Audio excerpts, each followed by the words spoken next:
یہ کتاب ہے الطبقات الکبریٰ لابن سعد، چاپ دار صادر، المجلد الثالث، جلد نمبر 3، یہاں پر صفحہ نمبر 199، حدیث طویل ہے۔ سمع بعض اصحاب النبی صلی اللہ علیہ وآلہ وسلم، حدیث، اس حدیث کی جو ہے نا ایک سند نہیں ہے، کئی ایک اسانید ہے اس روایت کی۔ روایت کیا ہے کہ بعض اصحاب النبی صلی اللہ علیہ وآلہ وسلم نے سنا کہ عبد الرحمن اور عثمان ابو بکر کے پاس جاتے ہیں، ان کے پاس اکیلے بیٹھ جاتے ہیں، تو یہ صحابہ فدخلوا علی ابی بکر، یہ صحابہ گئے ابو بکر کے پاس۔ صحابہ نے کہا ما انت قائل لربک اذا سألک عن استخلافک عمر، تو اللہ کا جواب کیا دے گا ابو بکر؟ تو اللہ اتنا بڑا ظلم کر رہا ہے ہم پر، اللہ کا کیا جواب دے گا تو کہ تو ہم پر ابو بکر کو، عمر کو تم خلیفہ بنا کے جا رہے ہو؟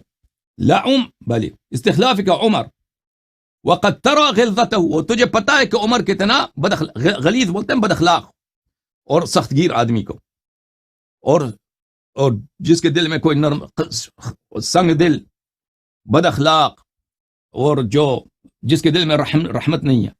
فقال ابو بکر اجلسونی، ابو بکر نے کہا مجھے بٹھا دو، وہ مریض تھا، شاید مرنے والا تھا، بیمار تھا۔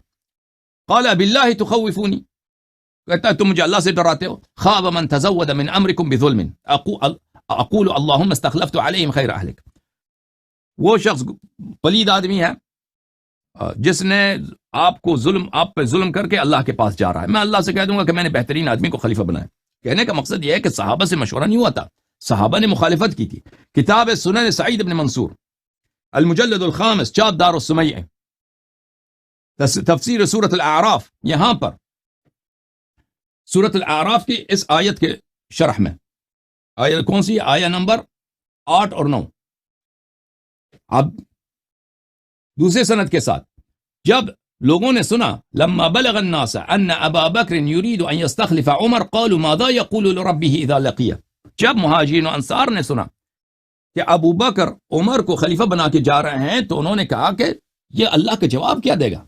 استخلف علینا فظا غلیظا، ہمارے اوپر ایک سخت دل، بے رحم، بد اخلاق آدمی کو ہمارے اوپر خلیفہ بنا کے جا رہا ہے۔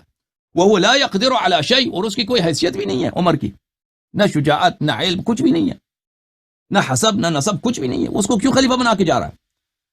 فكيف لو قدر، اور ابھی جب اس کے پاس کچھ بھی نہیں ہے، وہ اتنا بد اخلاق ہے، وہ جب خلیفہ بنے گا تو اور بھی ظلم کرے گا ہم پر۔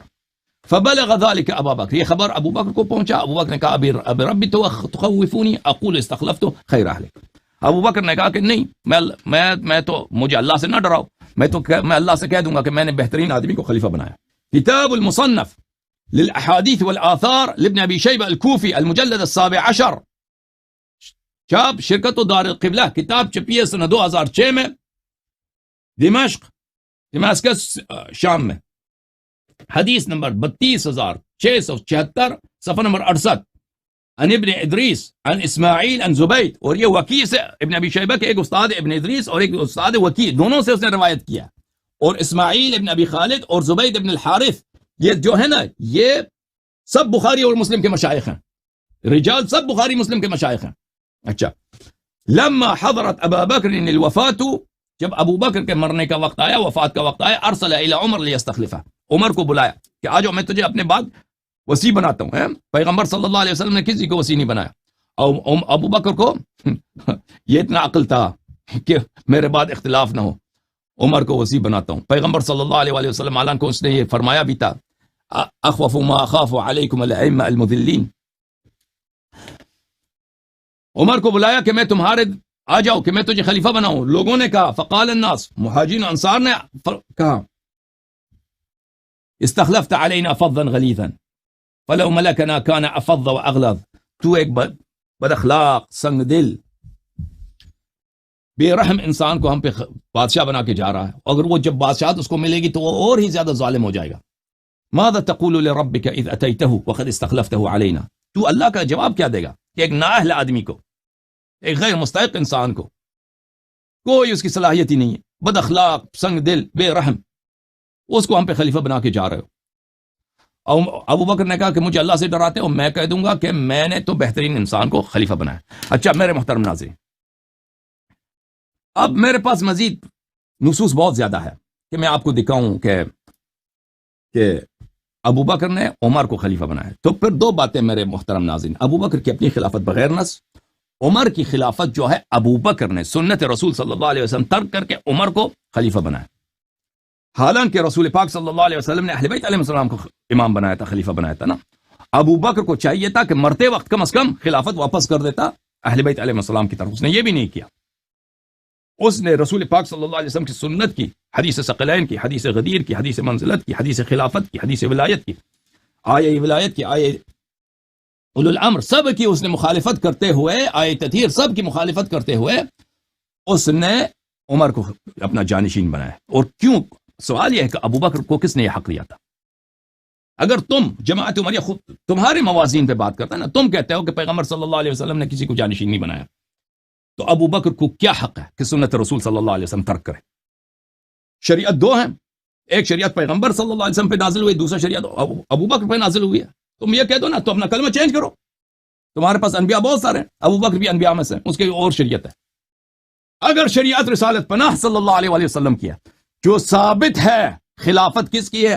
امیر المؤمنین علی علیہ السلام کی ہے، تو پھر ابو بکر کی اپنی خلافت باطل ہے. اور جب مرتے وقت اس کو واپس کرنی چاہیے تھی خلافت کس کو؟ امیر المؤمنین علیہ السلام کی طرف واپس کرنا چاہیے تھا، کیونکہ وہ زندہ ہے، اس کی خلافت منسوس ہے.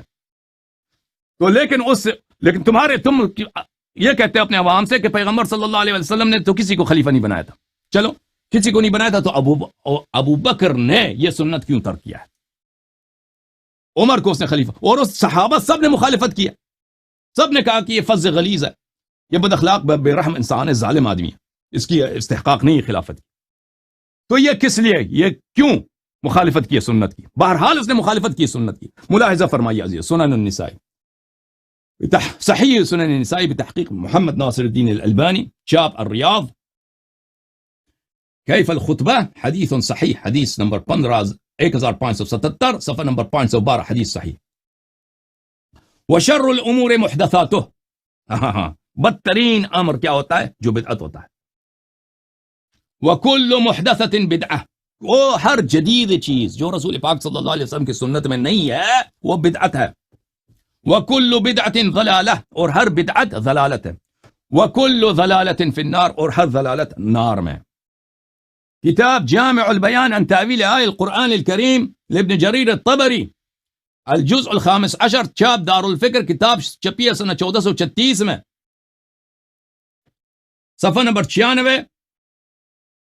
آیہ یہ ہے، اعوذ باللہ من الشیطان الرجیم، الیوم اکملت لکم دینکم، سورہ مائدہ میں. ابن جریر رحمہ اللہ، بل رحمہ اللہ نہیں کہنا چاہیے، بعض لوگ کہتے ہیں وہ شیعہ تھا، تو اس لیے ہم اس اعتبار سے کہتے ہیں وہ شیعہ. وہ مرتے وقت اس کو مارا بھی تھا لوگوں نے، فتراو بھی کہتا کہ یہ رافضی ہے، لیکن وہ بہرحال اس کے کتابوں سے ہی نہیں پتا چلتا، بغداد میں رہتا تھا، کتابوں سے نہیں پتا چلتا تھا کہ وہ پتا چلتا ہے کہ وہ شیعہ ہے. اچھا، عن علی عن ابن عباس، یہ کوئی اور علی ہے، ابن عباس سے روایت کیا ہے، الیوم اکملت لکم دینکم، دین سے مراد اسلام ہے. اخبر اللہ نبیہ صلی اللہ علیہ وآلہ وسلم والمؤمنین، اللہ تعالیٰ نے اس آیہ شریفہ میں فرمایا ہے کہ اے نبی اور اے مؤمنین جان لو، انہ قد اکمل لهم الایمان فلا يحتاجون الى زیادت ابدا، کہ اللہ نے دین کامل کیا ہے، ایمان کامل کیا، کسی اور کی زیادت کی ضرورت نہیں ہے. اللہ نے اگر دین کامل کیا ہے تو خلیفہ بھی بنایا، خلیفہ بھی نبی صلی اللہ علیہ وسلم کا بنایا ہے، اور وہ نص میں نے آپ کو متواتر نص ان کی اپنی کتابوں سے دکھایا. وقد اتمہ اللہ عز ذکرہ فلا ينقصہ ابدا، پھر کسی اور کی زیادت کی ضرورت نہیں ہے کہ اللہ نے خلیفہ بنانا بھول گیا، اب صحابہ آ کے خلیفہ بناتے ہیں، ٹھیک ہے نا. پھر عمر جو ابو بکر جو ہے عمر کو خلیفہ بنا دیتا ہے. وقد رضی اللہ، بلی وقد اتمہ اللہ فلا ينقصہ ابدا، یہ دین کامل ہے، اللہ نے اس دین کو تمام کامل بنایا ہے، اس کو مزید اس میں اضافہ کرنے کی ضرورت نہیں ہے. شر الامور محدثاتها وکل محدثۃ بدعہ وکل بدعۃ فی النار، کہ ہر بدعتی جہنم میں ہوتا ہے. اچھا، اب میں مزید، کیونکہ ابو بکر کی خلافت خود بدعت ہے، اس نے عمر کو جو خلیفہ بنایا یہ بھی بدعت علی البدعہ ہے، تو یہ بدعتی کا حکم اسلام میں قرآن میں کیا ہے؟ میں آپ کی خدمت میں اس کے متعلق کچھ عرائض پیش کرتا ہوں، اور اس کے بعد آپ کے کال کھول دیں گے انشاءاللہ تبارک و تعالی. ملاحظہ فرمائیے یہ قرآن مجید سورہ شورا، اعوذ باللہ من الشیطان الرجیم، ام لہم شرکاء شرعوا لهم من الدین ما لم یعظم به اللہ. جو لوگ دین میں بدعت لاتے ہیں، جو لوگ دین میں بدعت لاتے ہیں، کیا ان کے پاس اللہ کے علاوہ بھی اور بھی الہ ہیں، اور بھی خدائیں ہیں ان کے پاس، کہ جو چیز شریعت میں نہیں ہے نا وہ دوسرے اللہ نے بھیج دیا، وہ اس کی شریعت میں ہے. تو اس میں واضح دلیل ہے میرے محترم ناظرین کہ جو بدعتی ہوتا ہے وہ مشرک ہوتا ہے. جو دین میں جان کر اضافہ کرتا ہے وہ دین سے خارج ہوتا ہے. ولولا کلمۃ الفصل لقضی بینہم، اگر روز قیامت نہ ہوتا تو ابھی ان پہ عذاب نازل ہوتی. وَإِنَّ الظَّالِمِينَ لَهُمْ عَذَابٌ أَلِيمٌ، یہ بدعتی جو ہیں ان کے لیے یہ ظالم ہے، ان کے لیے عذاب عظیم ہے. پھر سورہ مائدہ میں آیہ نمبر 44 میں فرمایا وَمَن لَمْ يَحْكُمْ بِمَا أَنزَلَ اللَّهُ فَأُولَئِكَ هُمُ الْكَافِرُونَ. جو فیصلہ سناتا ہے، وہ فیصلہ سناتا ہے، اگر اس کا فیصلہ ما انزل اللہ میں نہ ہو، قرآن و سنت میں نہ ہو. وَمَن لَمْ يَحْكُمْ بِمَا أَنزَلَ اللَّهُ، جو فیصلہ نہیں سناتا ما انزل اللہ کے مطابق، یعنی قرآن و سنت کے مطابق، بلکہ فیصلہ سناتا ہے بغیر ما انزل اللہ کے مطابق، فَأُولَئِكَ هُمُ الْكَافِرُونَ، بس یہ کافر، بس یہ کافر، ٹھیک ہے نا، یہ کافر.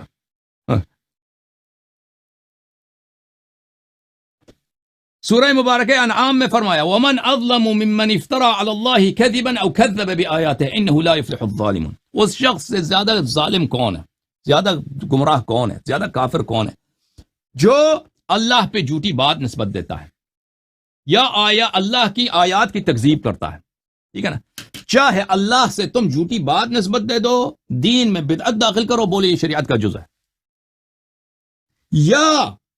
یا تم اللہ کی آیات کی تکذیب کرو، بات ایک ہی ہے، کفر ایک جیسا. ٹھیک ہے نا. تو پتہ چلا کہ بدعتی جو ہوتا ہے، وہ جو بدعتی ہوتا ہے وہ جو شخص قرآن کو جھٹلاتا ہے اسی جیسا ہوتا ہے، اس میں کوئی فرق ہی نہیں ہے.